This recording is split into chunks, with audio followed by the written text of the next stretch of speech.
एक गांव में माधव साहू नाम का एक बहुत अमीर व्यापारी रहता था। लेकिन जितना वो अमीर था उतना ही लालची और घमंडी भी था।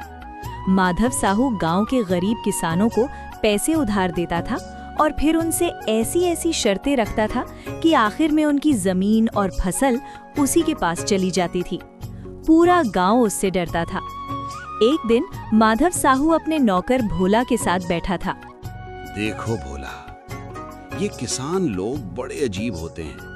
दिन रात मेहनत करते हैं लेकिन फिर भी गरीब ही रहते हैं, और मैं बस बैठकर हिसाब करता हूँ और पैसा अपने आप बढ़ता जाता है। बिल्कुल मालिक, पूरा गांव आपके डर से कांपता है। कोई भी आपके सामने आवाज उठाने की हिम्मत नहीं करता। और उठाएगा भी कैसे? उनकी जमीन भी मेरे पास है और उनका कर्ज भी। इसी बीच वहाँ एक गरीब किसान भीकू आता है। उसके कपड़े फटे हुए थे और चेहरे पर चिंता साफ दिखाई दे रही थी। सेठ जी, मैंने सुना है कि आप अपनी जमीन ठेके पर देते हैं। हाँ, देता हूँ, लेकिन मेरी शर्तें माननी पड़ती हैं। मुझे आपकी सारी शर्तें मंजूर है मालिक। बस मुझे खेती करने के लिए थोड़ी जमीन दे दीजिए। माधव साहू के चेहरे पर एक चालाक मुस्कान आ गई। ठीक है, 6 महीने बाद जो भी फसल होगी उसका आधा हिस्सा मेरा होगा और आधा तुम्हारा। ठीक है मालिक, मुझे मंजूर है। भीखू खुशी खुशी खेत में काम करने लगा। वो सुबह से रात तक मेहनत करता था। कुछ महीनों बाद खेत में फसल लहलहाने लगी। भीखू बहुत खुश था। इस बार भगवान ने साथ दिया है। अगर आधी फसल भी मिल गई तो मेरे परिवार का गुजारा हो जाएगा।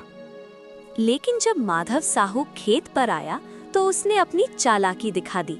फसल मेरी जमीन की वजह से हुई है, इसलिए ज्यादा हिस्सा मेरा होगा। और उसने लगभग सारी फसल अपने घर भिजवा दी। भीखू के हिस्से में बस थोड़ी सी फसल बची। हे भगवान, इतनी मेहनत के बाद भी मेरे हिस्से में इतना ही आया। भीखू की यही हालत देखकर उसका बेटा किशन, जो शहर पढ़ने गया था, वापस गांव आ गया। पिताजी, ये सब क्या हो रहा है? बेटा, इस गांव में गरीब किसानों की यही किस्मत है। किशन को ये सुनकर बहुत गुस्सा आया। पिताजी, अब ये अन्याय नहीं चलेगा। इस बार खेती मैं करूंगा और उस लालची सेठ को उसकी ही चाल में फंसा दूंगा।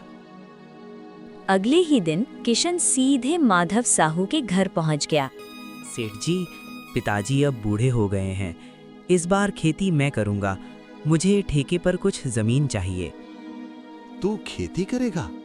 अरे, पढ़े लिखे लड़कों को खेती के बारे में क्या पता होता है? सेठ जी, मैं किसान का बेटा हूँ।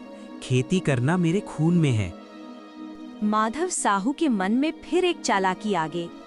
ठीक है, लेकिन इस बार मेरी शर्त अलग होगी। बताइए सेठ जी।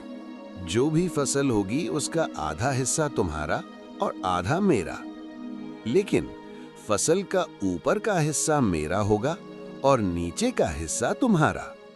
मुझे आपकी शर्त मंजूर है। अगले ही दिन किशन खेत पर काम करने लगा, लेकिन उसने गेहूं नहीं लगाया। उसने मूली की खेती की। कुछ महीनों बाद खेत में मूली की फसल तैयार हो गई।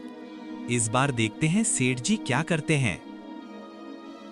फसल की खबर सुनते ही माधव साहू खेत पर पहुंच गया। किशन, शर्त याद है ना? ऊपर का हिस्सा मेरा है। हाँ सेठ जी, बिल्कुल याद है। आप ऊपर का हिस्सा ले सकते हैं। सेठ जैसे ही खेत में गया वो हैरान रह गया। सेठ जी, ये तो गेहूं नहीं है। अरे, ये क्या है? सेठ जी, ये मूली की फसल है। ऊपर सिर्फ पत्ते थे और सारी मूली जमीन के अंदर थी। इस तरह सारी फसल किशन के हिस्से में आ गई। तूने मुझे बेवकूफ बना दिया। मैंने कुछ नहीं किया सेठ जी। मैंने तो सिर्फ आपकी शर्त मानी है। माधव साहू गुस्से से लाल हो गया। रुको, अगली बार मैं ऐसी शर्त रखूंगा कि तुम कभी नहीं जीत पाओगे। कुछ दिन बाद किशन फिर से सेठ के घर पहुंच गया। सेठ जी, मुझे इस बार भी आपकी जमीन चाहिए। ठीक है, लेकिन इस बार शर्त उल्टी होगी। इस बार नीचे का हिस्सा मेरा होगा और ऊपर का हिस्सा तुम्हारा। मुझे मंजूर है सेठ जी। इस बार किशन ने गेहूं की फसल लगाई। कुछ महीनों बाद फसल तैयार हो गई। इस बार सेठ जी खुद फंसेंगे। कुछ दिनों बाद माधव साहू खेत पर आया। ये तो गेहूं की फसल है। हाँ सेठ जी, और आपकी शर्त के मुताबिक नीचे का हिस्सा आपका है। नीचे सिर्फ जड़ें थी और सारी गेहूं की बालियां किशन के हिस्से में आ गई। सेठ जी, ये लड़का तो आपसे ज्यादा चालाक निकला। मैंने इसे बच्चा समझा था, लेकिन इसने तो मुझे ही बेवकूफ बना दिया। किशन ने गेहूं की फसल काटी और सारा अनाज अपने घर ले आया। उसने उस फसल का कुछ हिस्सा गांव के गरीब लोगों में भी बांट दिया। भीकू अपने बेटे की समझदारी देखकर बहुत खुश था। कुछ समय बाद फिर से खेती का मौसम आ गया। पिताजी, इस बार भी मैं उसी सेठ से जमीन लेकर खेती करूंगा। देखता हूँ इस बार वो कौन सी नई चाल चलता है। यही दिन किशन सीधे माधव साहू के घर पहुंच गया। सेठ जी, मुझे इस बार भी आपकी जमीन ठेके पर चाहिए। तू खुद को बहुत होशियार समझने लगा है ना? इस बार मैं ऐसी शर्त रखूंगा कि तू कभी नहीं जीत पाएगा। बताइए सेठ जी, आपकी क्या शर्त है? इस बार फसल का ऊपर का हिस्सा भी मेरा होगा और नीचे का हिस्सा भी मेरा, और बीच का हिस्सा तुम्हारा होगा। अब बोल, मंजूर है?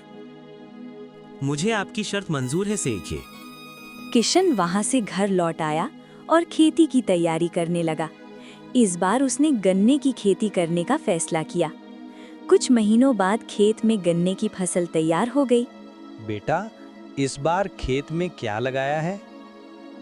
पिताजी, इस बार मैंने गन्ने की खेती की है। कुछ दिनों बाद माधव साहू और उसका नौकर भोला खेत देखने पहुंचे।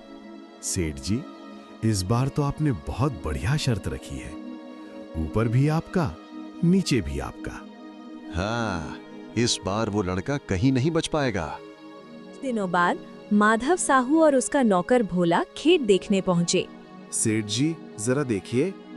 अरे, ये तो गन्ने की फसल है। गन्ने का असली हिस्सा बीच में होता है। ऊपर सिर्फ पत्ते होते हैं और नीचे जड़ें। आइए सेठ जी, आपकी शर्त के मुताबिक ऊपर का हिस्सा भी आपका है और नीचे का हिस्सा भी आपका। बीच का हिस्सा मेरा है। इस तरह सारे गन्ने किशन के हिस्से में आ गए। सेठ के हिस्से में सिर्फ पत्ते और जड़ें रह गईं। माधव साहू को अपनी गलती का एहसास होने लगा। किशन, आज तुमने मुझे मेरी गलती का एहसास करा दिया। मैंने सालों तक गरीब किसानों का फायदा उठाया है। सेठ माधव साहू ने पूरे गांव के सामने ऐलान किया, आज से मैं किसी किसान के साथ अन्याय नहीं करूंगा। जिन किसानों की जमीन मेरे पास गिरवी है, मैं सबको उनकी जमीन वापस कर दूंगा। सेठ जी, किसान दिन रात मेहनत करता है ताकि सबका पेट भर सके। उसे उसका हक मिलना ही चाहिए।